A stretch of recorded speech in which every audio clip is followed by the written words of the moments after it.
एक दफा का जिक्र है कि एक बड़े जंगल में जानवर अमन व सुकून से रहते थे। सब एक दूसरे का ख्याल रखते और जंगल में खुशी खुशी जिंदगी गुजारते।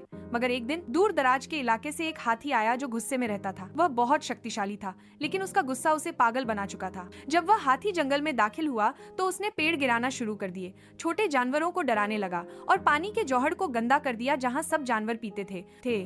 सब जानवर डर गए और अपनी अपनी पनाहगाहों में छिप गए। शेर, जो इस जंगल का बादशाह था, ने जंगल की एक मीटिंग बुलाई। सब जानवर जमा हुए और हल सोचने लगे। बंदर ने कहा, हमें अक्ल से काम लेना होगा। हाँ, मैं ताकत से उसे नहीं रोक सकते, मगर होशियारी से जरूर रोक सकते हैं। अगले दिन चालाक लोमड़ी हाथी के पास गई और कहा, क्या तुम जानते हो कि जंगल के नीचे खजाना छुपा है? अगर तुम उसे निकालो तो सब तुम्हारी इज्जत करेंगे।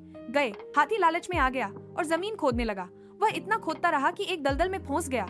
अब वह चीखने लगा, मुझे बचाओ। जानवरों ने कहा, अगर तुम वादा करो कि आइंदा किसी को नुकसान नहीं पहुंचाओगे तो हम तुम्हें बचाएंगे। हाथी ने वादा किया। जानवरों ने रस्सियों से उसे बाहर निकाला। उस दिन के बाद हाथी बदल गया। वह दूसरों का ख्याल रखने लगा और सबका दोस्त बन गया। शरीफ नाम का बकरा गांव के खेत में शांति से चरता है, जो संतोष का प्रतीक है। वह अन्य जानवरों के साथ एक मैत्रीपूर्ण चुटकुला साझा करता है, जिससे उसका मिलनसार स्वभाव झलकता है। गांव वाले शरीफ को पसंद करते हैं। उनका स्नेह हर नजर में स्पष्ट है। एक अकेला बकरा जंगल में घूमता है, कोमल घास का आनंद लेता है। अंधेरे से एक भेड़िया चालाक आंखों से देखता है, जैसे बकरी और गहराई में जाती है। जैसे ही बकरी खुद को अलग करती है, भेड़िया उभरता है, झपटने के लिए तैयार। बकरी चालाक शब्दों से उसे विचलित करते हुए भेड़िए को नदी के किनारे ले जाती है। अगर तुम मुझे खाओगे तो तुम्हारे दांत खून से सन जाएंगे, इसीलिए पहले अपने दांत धो लेना बेहतर है। भेड़िया बकरी की चाल में फंस जाता है और नदी में गिर जाता है। नदी का बहाव भेड़िए को बहा ले जाता है। शरीफ बकरी की वापसी पर गांव में खुशी की लहर दौड़ जाती है। हर तरफ से उसकी बहादुरी और बुद्धिमत्ता की प्रशंसा हो रही है। ग्रामीणों के बीच सूखती फसलों के बीच दुख हवा में भर जाता है। एक गंभीर मनोदशा दृश्य को घेर लेती है। अकबर दृढ़ता से खड़े होते हैं। उनकी आवाज आश्वासन के साथ गूंजती है, चिंता मत करो, हम इस समस्या का समाधान मिलकर निकालेंगे। अकबर ग्रामीणों से घिरा हुआ चिंतित भाव से नदी का सर्वेक्षण करता है। अकबर घोषणा करता है, मुझे लगता है कि पानी ने अपना रास्ता बदल लिया है, हमें स्रोत पर जाकर देखना होगा। ग्रामीणों ने आश्चर्यचकित होकर एक दूसरे को देखा। आपस में फुसफुसाते हुए अकबर और ग्रामीण नदी के स्रोत पर पहुंचते हैं और पाते हैं कि उनकी पानी की आपूर्ति अवरुद्ध है। अकबर विशाल बाधा की ओर इशारा करते हैं, यह समस्या है, हमें इस पेड़ को हटाने की जरूरत है। ग्रामीण एकजुट होते हैं। उनकी सामूहिक शक्ति विशाल पेड़ को हिलाने पर केंद्रित है। लगातार प्रयास के बाद ग्रामीणों ने आखिरकार नदी को मुक्त कर दिया। पानी फिर से बह रहा है। ग्रामीण खुशी से जयकार करते हैं, अकबर की चतुराई की प्रशंसा करें।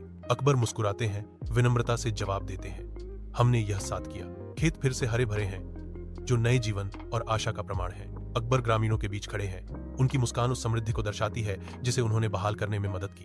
अकबर, तुमने हमारी जान बचाई, तुम एक सच्चे नेता हो। अकबर विनम्रता से जवाब देते हैं, मैंने केवल अपना कर्तव्य निभाया।